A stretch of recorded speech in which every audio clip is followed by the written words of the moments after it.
Join तो बहुत लोग किए, 20 तारीख से 26 तारीख आज तक। यदि किसी के मन में डर है तो डर निकाल दे। हमने स्पष्ट कहा, पूर्णिया मतलब बेटा पप्पू, जिसको भी मुख्यमंत्री बनाने की हमारी क्षमता होगी। नमस्कार, मैं हूं राजन कुमार। आप बने हुए न्यूज पेयर के साथ दिल्ली से डायरेक्ट पूर्णिया पप्पू यादव पहुंचते हैं और पहुंचने के बाद बड़ा बयान दे देते हैं। पप्पू यादव साफ तौर से कहते हैं पूर्णिया मतलब पप्पू यादव पूर्णिया का बेटा है।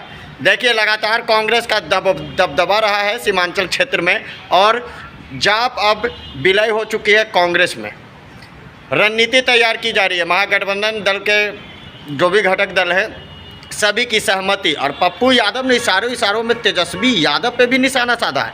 निश्चित रूप से साफ तौर से पप्पू यादव ने कह दिया है कि सीमांचल कभी नहीं छोड़ सकते हैं, यानी पूर्णिया छोड़ने का बात ही नहीं है। क्या कुछ करे पप्पू यादव, जरा वो सुनिए। हम जो लोग यहाँ हैं उसको इस बात की गलतफहमी पहला निकाल देते हैं।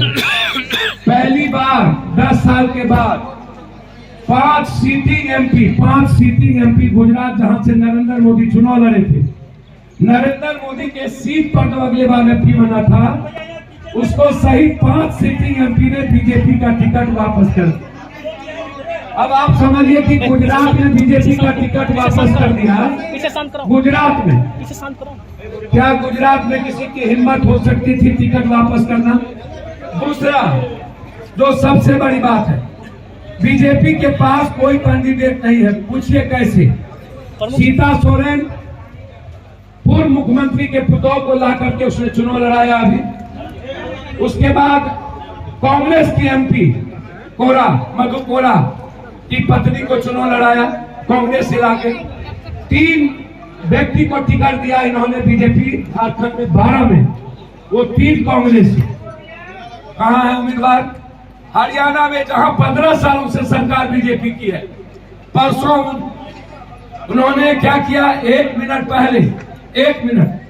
पहले उन्होंने नवीन जिंदल को ज्वाइन कराया और कुरुक्षेत्र से उसने टिकट दिया। क्या 15 साल जिसकी सरकार होगी उसको हरियाणा में टिकट कांग्रेस से लेना पड़े? आप सब पढ़े लिखे लोग हैं, यहाँ सारे समझदार लोग हैं। इस बार ईवीएम हैक नहीं होगा, ये याद रखिएगा। मैं आपको बता देता हूं, इस बार ट्रंप नहीं है, वार्डेन है। और इजराइल के बाप का औकात नहीं है वार्डेन के सामने हैक कर दे। यहाँ पर नरेंद्र मोदी जो परेशान है, इसीलिए परेशान है कि हमने इस नहीं तो 2 सीट, 1 सीट परसों किसको दिया? बंबई में राज ठाकरे को। काहे? जो राज ठाकरे उत्तर भारत को मारते मारते बर्बाद कर दिया, आज तक उत्तर भारत को नहीं बख्शा। जो राज ठाकरे नरेंद्र मोदी को नहीं बख्शा।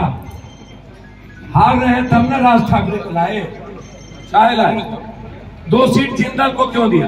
इसको क्या कहते हैं, चौधरी अजीत सिंह के बेटा को क्यों दिया? काहे पैर पकड़ के ये लोग सीट दे रहे हैं?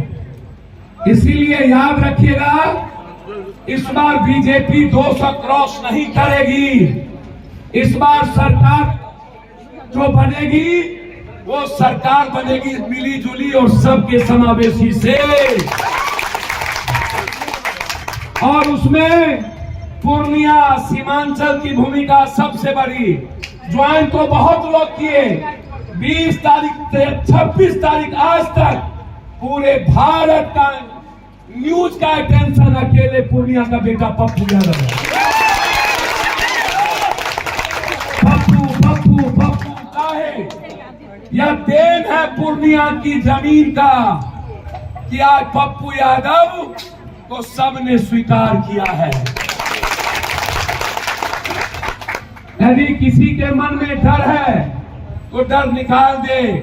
हमने स्पष्ट कहा, कांग्रेस के साथ जो भी दल होंगे और जो कांग्रेस तय करेगी, जिसको भी मुख्यमंत्री बनाने की हमारी क्षमता होगी। कोसी सीमांचल में 48 सीट की क्षमता है। हम पहले 5 लोकसभा जीते, हमारी ताकत से ये जमीन है सीमांचल की।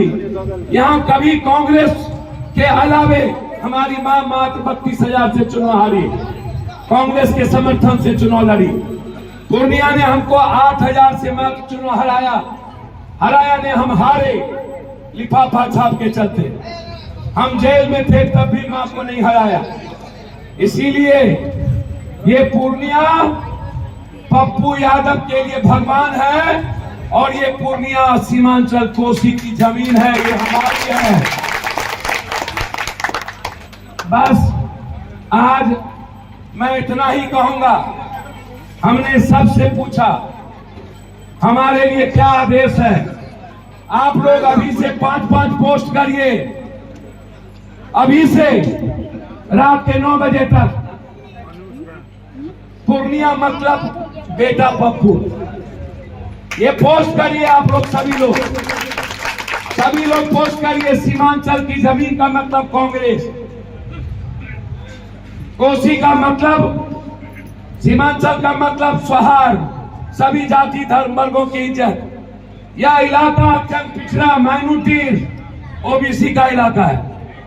सीमांचल कोसी ये पिछड़ों का, अल्पसंख्यकों का, दलितों का और ओबीसी का ये इलाका है। हम लोग सबकी सम्मान के साथ आगे बढ़ेंगे।